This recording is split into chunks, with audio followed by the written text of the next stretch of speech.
En el año 19 a.C., el emperador César Augusto tuvo que trasladarse a Sasamón, Burgos, para dirigir personalmente la campaña que acabó con las tribus cántabras y astures, completándose el proceso de romanización de Hispania. Tras las invasiones germánicas, en la Hispania visigótica se mantuvo el latín vulgar. Las diferencias entre el latín hablado y escrito son de tal importancia ya en el siglo IX que se puede hablar de dos lenguas diferentes.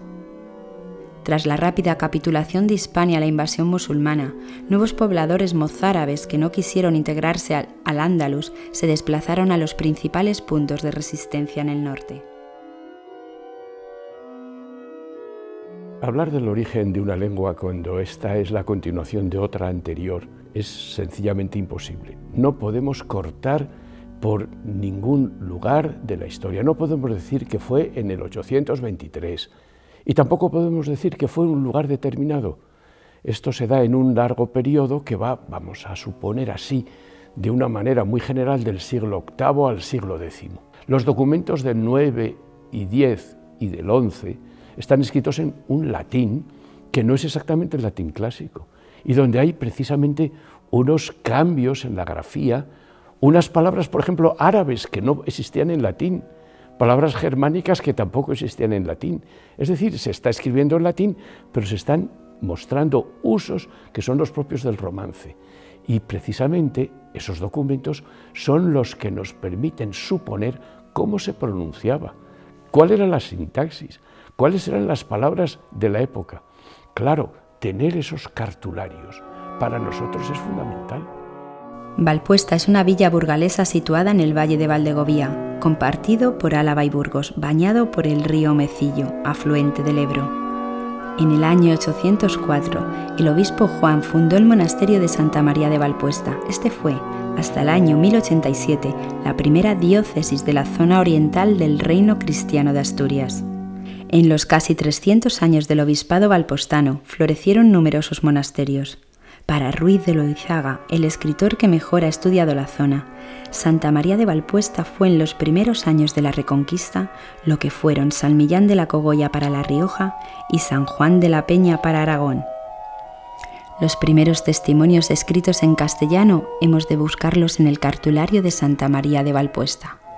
Un cartulario es un documento en formato de libro en la cual las instituciones generalmente eclesiásticas, aunque también hay cartularios de organismos concejiles, copiaban documentos de sus archivos, con los fines generalmente de seguridad ante la posibilidad de pérdida de los originales.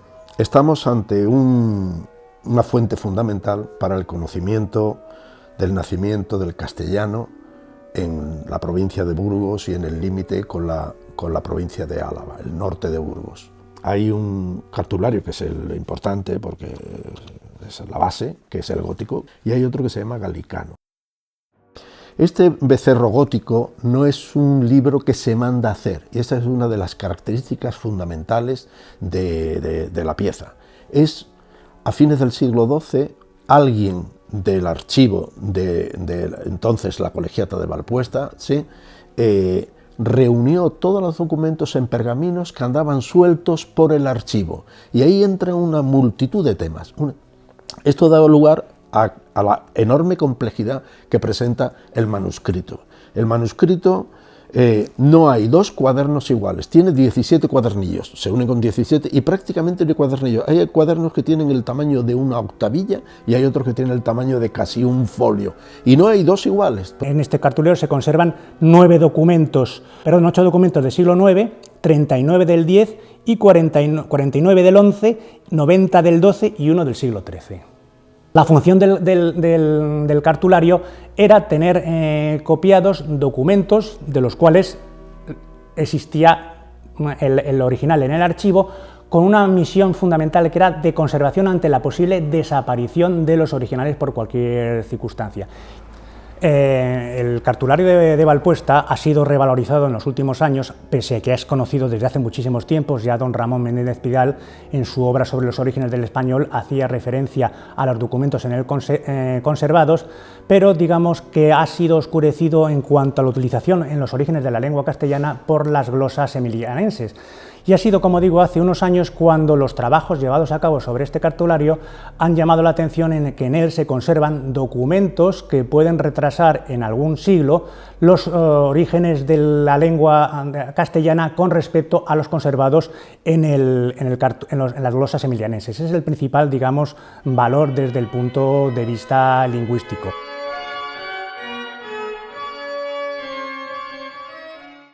Este es un libro, este galicano, que sabemos perfectamente que se hizo por una persona y en un año determinado. La persona es Rodrigo Pérez de Valdivielso, que era un canónigo de Valpuesta.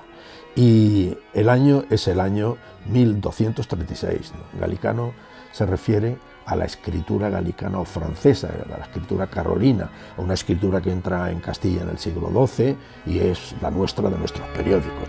En el año 940 aparecen los términos castellanos de casa, madera y manzanos, en lugar de los latinos domus, lignus y pomíferos. Los testimonios lingüísticos del cartulario de Valpuesta constituyen una prueba de primerísimo orden de la lengua hablada castellana y además hay que reconocerles que son los primeros en dar fe de elementos del primitivo dialecto castellano como tal. En el año 2008 supimos de la existencia del cartulario de Valpuesta y nos dirigimos a Roma a hablar con Saturnino Ruiz de Loizaga, que fue el que nos puso en el camino de la importancia que tenía ejecutar la réplica del cartulario. En el Archivo Histórico Nacional lo primero que nos dijeron es que era necesaria una nueva restauración para fijar los dos códices. Para realizar la réplica analizamos pormenorizadamente la composición de los documentos, cómo van cosidos, y obedece exacto al original.